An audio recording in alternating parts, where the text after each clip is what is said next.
totoo lang, gusto kong i-invite si Jam sa second vlog ko kasi wala lang. Wala sa mga rason. Nakabag. Ayan. So, feeling ko vlog ko tigil. Tapos ako'y nawala sa frame. Ako sa'yo. Hindi. Bakit yung camera mo? Feeling ko dahil sa stand niya.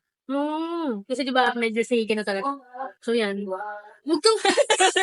Pero hindi ko na siya isama sa next day. Kaya ka ba? Parang, What? Kaya na. Ha? Kaya na.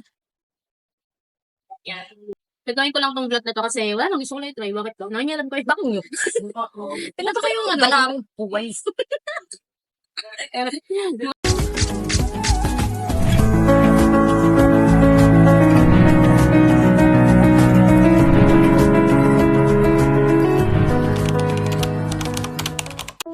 Hello guys. I'm with my best friend, Jamlin. Favorite ko kasi yung potato corner. So kahit saan kami pumunta, basta may potato corner, bibili siya. So for today's video, sama ko magpa-vlog si Jamlin. Pero mamaya na pagdating namin doon sa kakainan namin. So yun na nga guys, may tugtog kasi kanina. Tapos nawala. Hey. Pag sumasayaw, kuminto sila. Piling ko wag ka na sumayaw. Ano nga tayo? Ayan.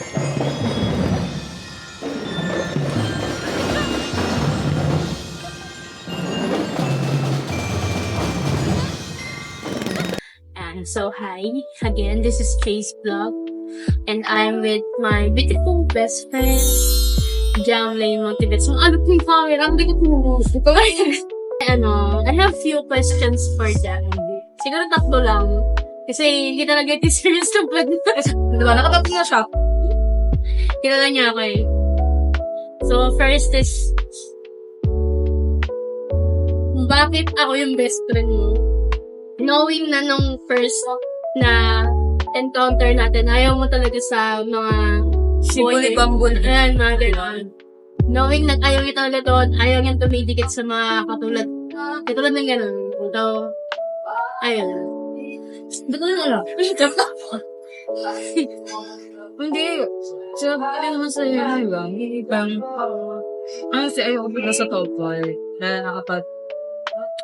yayasa. Or siguro kasi parang ko din na sensitive kasi sila.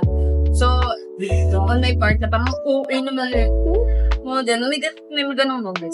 Pero, ewan ko kung lalaki na naman ulo nito kapag sinabi ko na siya lang yung parang, siya yung sa kanya na-start na parang fully ko na-accept or na-yakap yung mga shibli bombs. Dahil sa kanya. Kasi, awkward. Kasi talagang parang magkapatid kami. Tapos, not knowing best friend ko na. Diba? Ang ironic, ang funny lang ng gano'ng thinking mo na ayok sa mga topic yung ganyan. Pero, nagkakaroon ako ng best friend, diba? Na as in, sobrang dikit talaga. Yung yayakapin mo, ako pa kami sa nangigigil dyan, di na ganun diba? So, sobrang ako ba yan? Oo.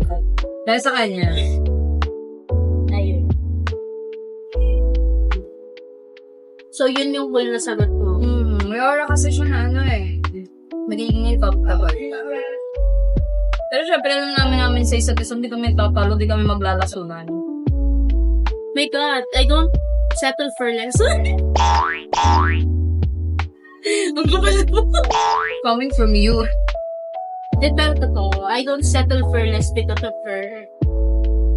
Diba? Kasi kahit nung college pa lang kami.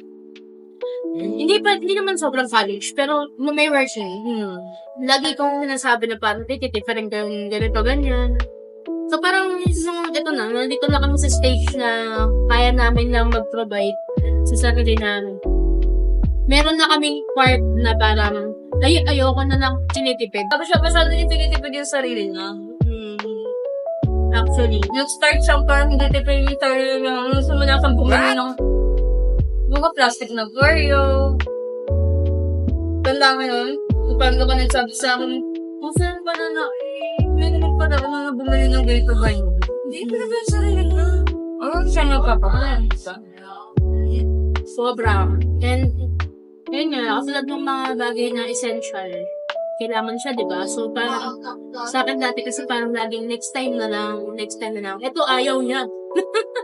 Yung next time, may pera ka, di ba? Yan. Sobrang na-appreciate ko yun kasi hanggang ngayon fit. Now, yun yung first question. Ano po?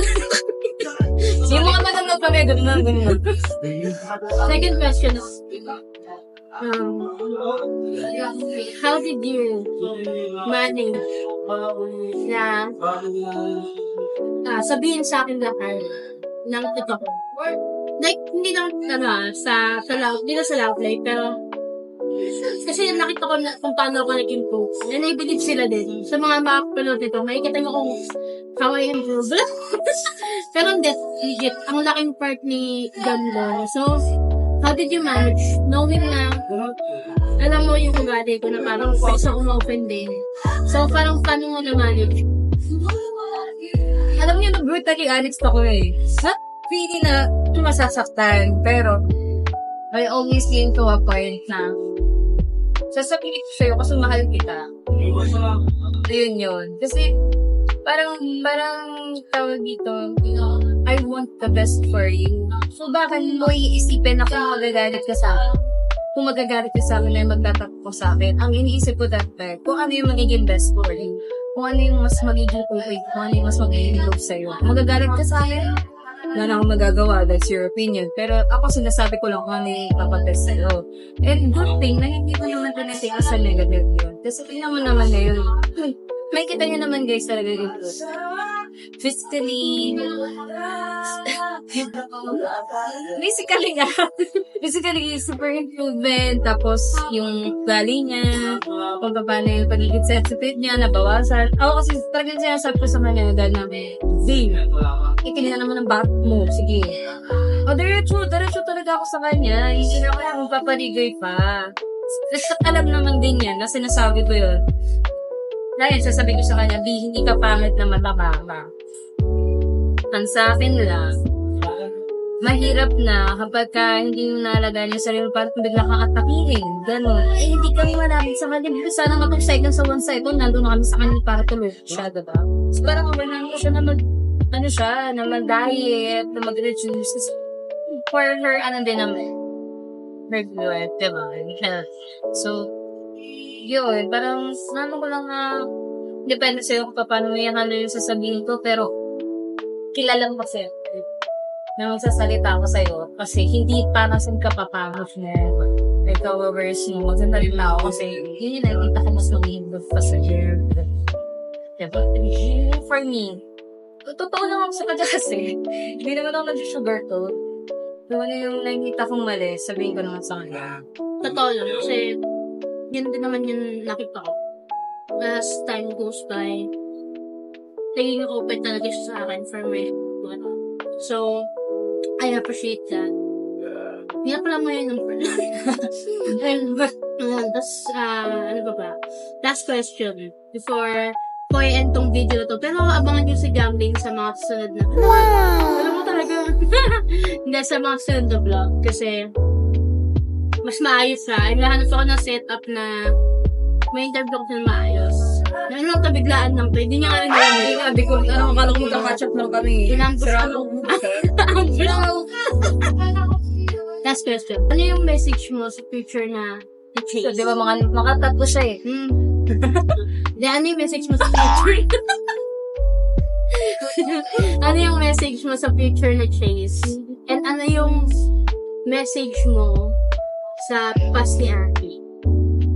Yan. Kasi I know we are in the currently in the present eh. So, you see kung paano ako nagbago and I know you see na may potential naman akong magbago. Diba? Improvement pa. So, Kay Abby, I'm so proud of how you become.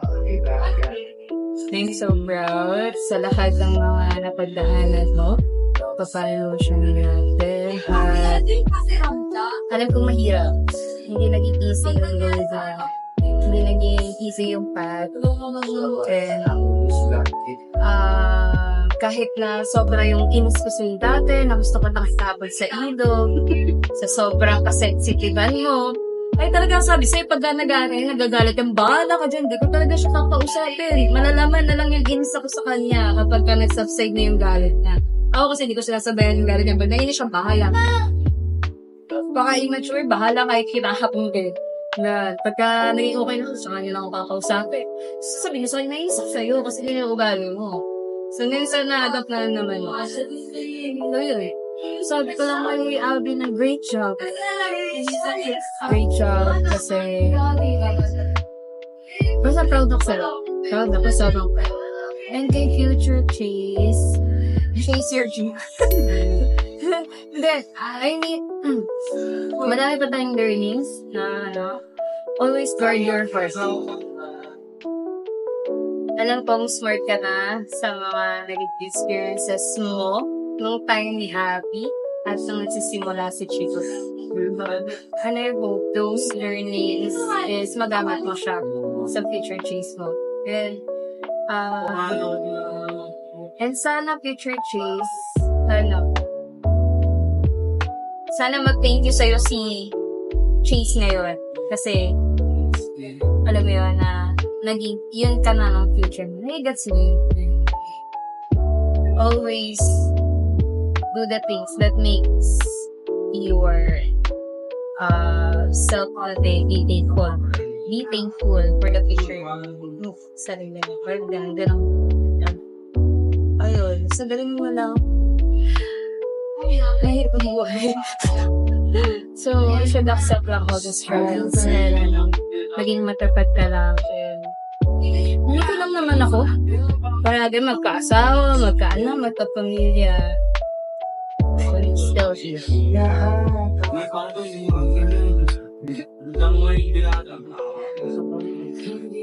Hindi, yan kasi ako maka-appreciate. Yung tumatawa siya. Oo, ayun. Pero, yun, I'm hoping for the longer friendship. Lifetime, not longer.